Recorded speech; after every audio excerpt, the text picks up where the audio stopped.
Now, what is self-drive? Self-drive is an ability of a vehicle to operate without human intervention to a predetermined destination over roads that have not been adapted for its use.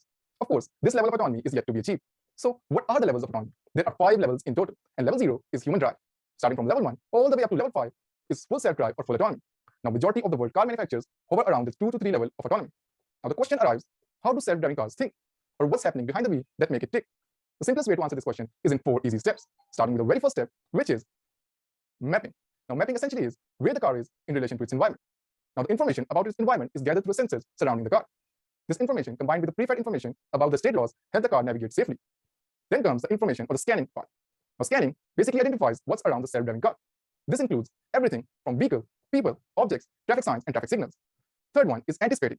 Anticipating is predicting what will happen next. This is crucial as it gives the self-driving car time to adjust beforehand. For example, if a motorist is trying to overtake you, your self-driving car will sense that and be on the ready to slow down to allow it to pass. Fourth and final is responding. Responding is basically what should the car do in light of the information that it has just received. This includes steering, speed, and braking control required to make sure that the self-driving car reaches its destination safely and in time. We previously got a sense of how self-driving works, but if you truly want to know what the state of the art is, what better way to do that than have a face-off between two of the stalwarts in this field. These are Waymo and Tesla. Now, both of these are exceptional in their own ways, but Waymo is a level 4 self-driving vehicle and Tesla is a level 3 at best. Now, let's look under the hood of both and see which sensors they both are using to get a sense of their surroundings. Interestingly, what you will find that both of them are using cameras. This is one sensor that is common in both and gives you an idea how much vision and self-driving go hand in hand. Tesla also has 12 ultrasound sensors. These are there for collision protection in the event that any vehicle gets in the danger zone of Tesla. On the other hand, Waymo has LiDAR and radar to gather depth maps of its surrounding and also estimate distance of other moving vehicles on the road. Now, radar here is an interesting choice because it is used to gather distance information of objects in very harsh conditions, and also Tesla was using it before. Radar removal for Tesla means that they are confident that their vision system can perform both tasks of depth estimation as well as detection at both at the same time. In other words, Tesla is focused on cost effectiveness while Waymo has prioritized safety with extra measures. With these sensors, let's have a look at what do each of these brands offer in their self-driving features department. Now, if you fire up their engine, you will see that Tesla offers the ability to adaptive lane assist. This means the ability to stay or change lane and speed according to the circumstances. Tesla also offers the ability to auto-park your vehicle. Whenever you drive by a parking spot, Tesla will offer to park your vehicle, and it does so by utilizing the ultrasound sensors around your car. Finally, you can also summon Tesla from the garage to wherever you are. Now, all these are fantastic features, but at the end of the day, these are just part of the whole process of driving.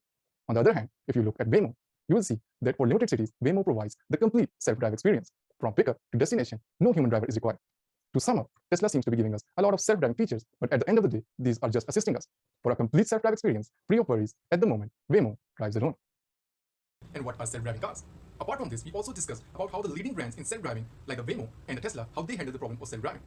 Basically, both of these brands were using deep neural networks to gather a sense about their surroundings and using that information along with sensor fusion to estimate the trajectory the car needs to move from point A to point B, and doing that in a safe manner. Now the question arises, what are we going to make in our self-driving car process? So instead of telling you about those features that our self-driving vehicle will have, I will instead opt the option of showing you those features by directly running the simulation in our self-driving car project. So come with me. Right, we are at the dreaded prompt and in the Linux terminal. Here we will spin our gazebo environment by executing the following command. Then once it is open, we move to the second terminal and start our self-driving car by running the following command. Then once executed, our self-driving car will now run autonomously with a global speed while following the lane using lane assist. Then it encounters its first crucial hurdle, that is an intersection. Here we are only concerned with stopping at red light and moving at green. Then once the intersection has been crossed, the car will now return to its lane follow mode. Then the car will keep following the lane until it encounters its next stimuli. The next challenge that our self-driving car will face is that of a T-junction. To navigate a T-junction, the car will need to detect the turning sign on the side of the road. This turning sign indicates to the car where it needs to turn to continue along its path. Once our car has made that turn, it will return to its lane follow mode. Now it encounters is a very long left turning lane. Here the car will need to make tiny adjustments to keep itself on the lane. Now, our self-driving car encounters the first of the 4 speed compliance tests. The first one is a speed sign 30, and the other 3 are 60, 90, and stop. In each of these challenges, the car will need to adjust its speed to comply with the local speed limits. Now, I will speed this up to show you how the car performs in each of these 3 speed compliance tests. So it detects the speed sign 60, and then changes its speed from 30 to 60. And then we move along the lane. The car will now encounter a stop sign, which it will need to detect, and because it prohibits the car from going any further, the car will stop just beside the sign. And as you can see, the car has stopped just beside the sign, just like we wanted it to stop. So this self-driving car is what you will achieve by the end of this course. So I encourage you all to build each feature yourself alongside the live coding session and also tweak them to your liking, because what better way to learn than practice? So let's get started. Hi guys, now that we have defined the goal of our project, let's start the implementation process by first summarizing the working of a self-driving car. We will also highlight the crucial aspects that are specific to our project alone. The self-driving process can be divided into 2 stages. The first one is the detection stage, and the second one is the control. In the detection stage, the self-driving car tries to gather information from its surroundings using its many sensors. Then this information is passed on to the control algorithm, then tries to estimate the trajectory that the car needs to take to reach its final destination. Then you can also observe this on the right-hand side where the detection process is being performed for our self-driving car right here. Here, what our self-driving car is doing is trying to estimate the boundaries of the lane that it is traveling on, and based on this information, it extracts where it needs to be considering its current location. Then this information is being passed on to the control stage on the left-hand side right here, where the car tries to use this information to navigate from this left steep turn. This process of detection followed by control keeps on happening continuously in a loop until our self-driving car reaches its final destination. Elaborating further on the detection stage, we are primarily concerned with the detection of three things. First is the detection of lane lines that is essentially required for the most crucial aspect of any self-driving car, that is the lane following. Second is the detection of signs that is required to gather information about the local speed limits and also about the arrival of T-junctions. Third is the detection of traffic lights that indicate the arrival of intersection, and also traffic lights control the flow of traffic to avoid any collisions. For the detection of lane lines, we'll be using multiple classical computer vision techniques such as color segmentation, estimation, and data extraction.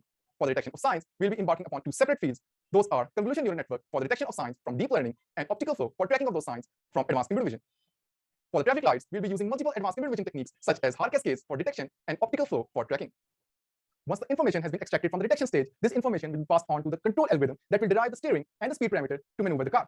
The control system that we will be developing will be rules-based to maintain simplicity for our beginners self-driving course. The car or the self-driving car that we will be developing will have following features. The first one is the ability to lane follow, the ability that is crucial in any self-driving car. The second is the ability to cross interchanges by leveraging the information from the traffic lights.